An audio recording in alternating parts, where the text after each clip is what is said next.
Hablamos de familia, hablamos de relaciones y vamos a hablar de un tema totalmente distinto. Tenemos aquí a la médica psiquiatra Teresa Pérez Espinosa. Buenas tardes, Teresa, bienvenida. Buenas tardes, Alan. Trastorno límite de personalidad o borderline. ¿De qué estamos hablando concretamente? El trastorno límite de personalidad, yo creo que añadiría la definición o el nombre de trastorno de inestabilidad emocional, porque lo dice muy bien. Yo creo que trastorno límite de personalidad, sus siglas TLP, trastorno de inestabilidad emocional, yo creo que, aunque cada vez estamos ahondando más en el conocimiento del trastorno de personalidad, de inestabilidad emocional, yo creo que la persona que lo padece y los familiares y los cercanos a ellos orienta bastante. Inestabilidad en el estado de ánimo, inestabilidad en las relaciones interpersonales, inestabilidad en la conducta, en el comportamiento. Cuando hablamos de inestabilidad, todos somos inestables. Un día nos relacionamos mejor que otros, pero ese trastorno del que estamos hablando se presenta durante el mismo día, esos cambios de comportamiento. Vamos a ver, el trastorno de personalidad o todos los trastornos de personalidad, estamos hablando de trastornos mentales, de trastornos psiquiátricos, de trastornos emocionales graves, que para diagnosticarlos tiene que cumplir una serie de criterios. Y uno de los criterios no es que yo estoy un poquito inestable, hoy tengo una nube gris y mañana... No es lo mismo. No es lo mismo. Vale. Estamos hablando de personas que padecen, que se presenta el trastorno más o menos al final, al inicio de la juventud, veintitantos años, incluso antes, muchos de ellos cuando están incluso estudiando en la universidad. Yo tengo pacientes que han llegado a acabar de una manera espléndida sus carreras, sus estudios universitarios. Yo hoy quiero de verdad dedicárselo a una persona que está malita y se va a poner bien, que me ha enseñado mucho a cuidar y a proteger lo que es un TLP, que es un trastorno de inestabilidad que genera enorme sufrimiento para la persona que lo padece, para los familiares que están cercanos, para las personas que los quieren, por esa inestabilidad no solo dentro del mismo día, sino que con gran frecuencia ese ánimo no solamente es un problema de afectividad, no solamente es de estado de ánimo, es que las relaciones interpersonales pasan a ser unas relaciones intensas, pero muy inestables, pasando de la idealización a la devaluación, en la que hay en esa relación, en etapas de gran intensidad, una enorme dependencia emocional. Esa dependencia le está quitando independencia. Y en el comportamiento, Alan, es muy importante que va acompañado de trastornos de comportamiento incluso graves y peligrosos. Van a veces con abuso de tóxicos, abusos de alcohol, relaciones sexuales imprudentes, consumo exagerado. Para mucha gente a lo mejor que te está escuchando y que piensa, bueno, es lo típico de la adolescencia, es una fase que pasamos todos. Sin embargo, este tipo de paciente, ¿qué sintomatología diferente tienen? ¿Son tan extremos, tan sumamente cambiantes durante el día? Van sobre todo los tres pilares que yo te he dicho, ¿no? Es el ánimo, el ánimo, que no tiene por qué ser un ánimo depresivo siempre, sino es un ánimo inestable. Es un ánimo que le produce, esa inestabilidad le puede producir ira, le puede producir incluso interpretación de la realidad distorsionada, que a veces tienen una vivencia un poquito paranoide de lo que le está circundando, que incluso tiene una distorsión de su propia autoimagen, que tienen una pobreza de autoestima, que tienen una relación con el otro habitualmente bastante conflictiva. En la actualidad, con tantos medios digitales, estoy pensando en Facebook, estoy pensando en WhatsApp y todos esos mensajes que se malinterpretan tantas veces, ¿tú ves más pacientes con este tipo de trastorno ahora con las nuevas tecnologías o siempre hubo el mismo incidencia en la población? Has hecho una pregunta muy interesante o una reflexión muy interesante.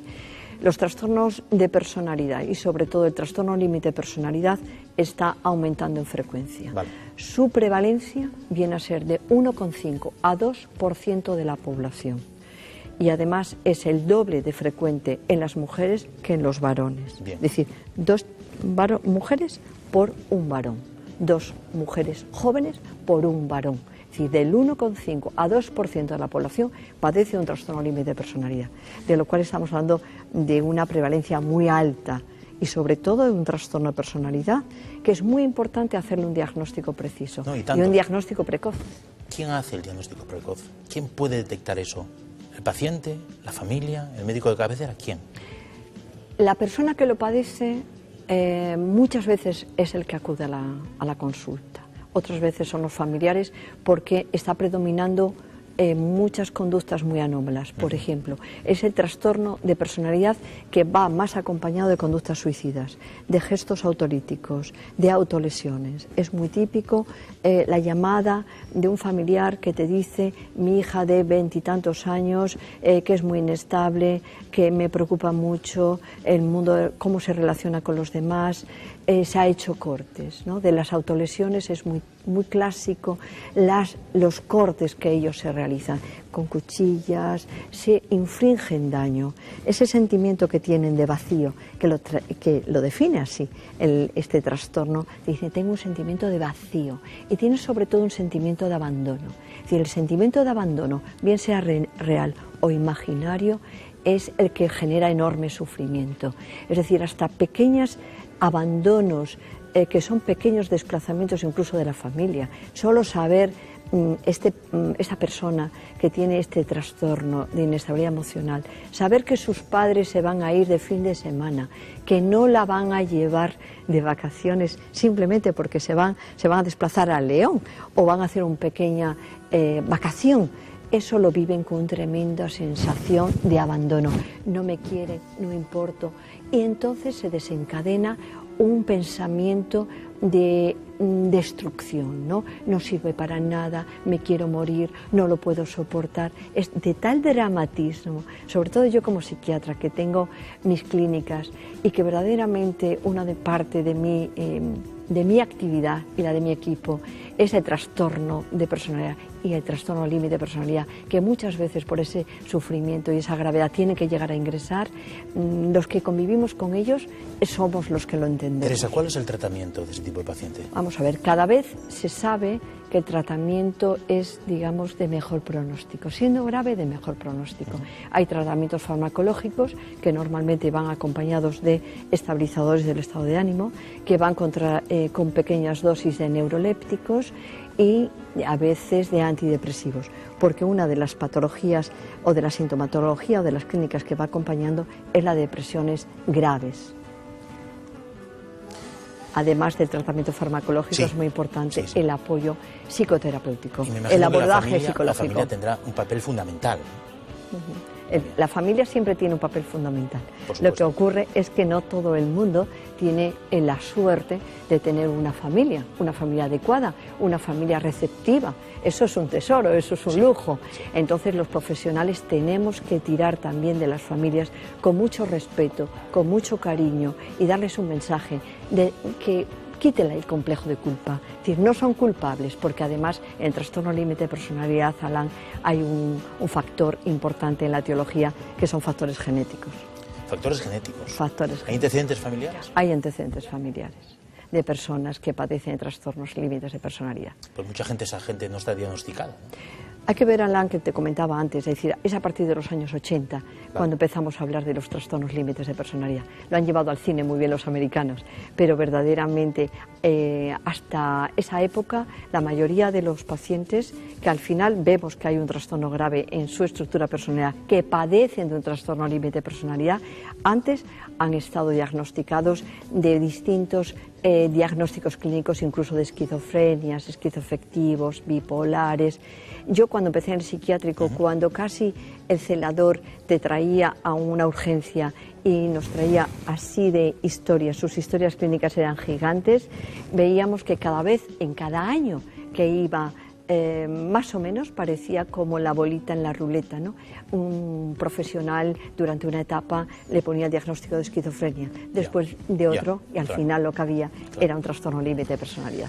Mira, Teresa, tenemos varias preguntas de telespectadores. Mónica de Lugones pregunta: ¿cómo nos afectan los cambios de estación y de hora al ánimo?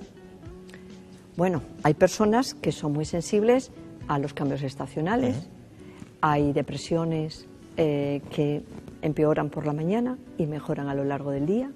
Hay las depresiones endógenas, tienen un empeoramiento al amanecer y a lo largo del día mejoran. Las depresiones que llamamos distímicas, más reactivas, es al revés. Es decir, a la caída de la tarde empiezan a empeorar, al oscurecer, dice, cuando cae la luz.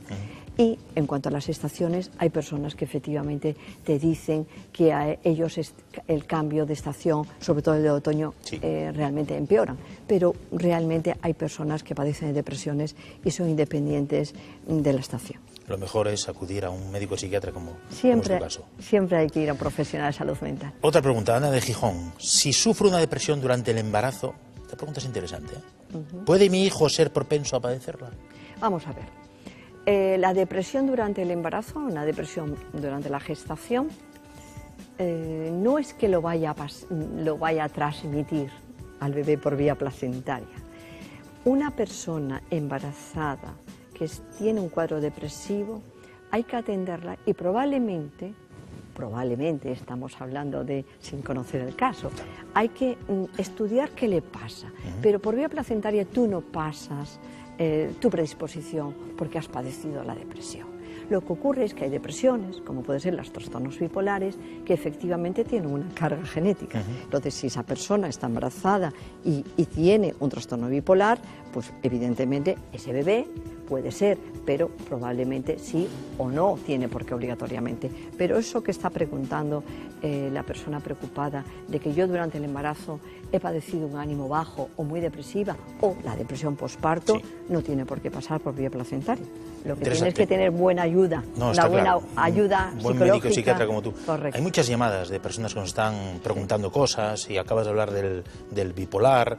Yo creo que hay muchos temas de psiquiatría que tenemos que difundir porque, como bien tú has dicho la última vez que estuviste aquí, hay que intentar racionalizar y acercar la psiquiatría a la gente y que no todos los que van al psiquiatra, ninguno, mejor dicho, son locos, sino son gente que padece y sufre. Lo más importante, Alan, es que las personas, yo siempre les digo, no está escrito en ningún sitio que tú estés sufriendo, no está escrito en ningún lugar.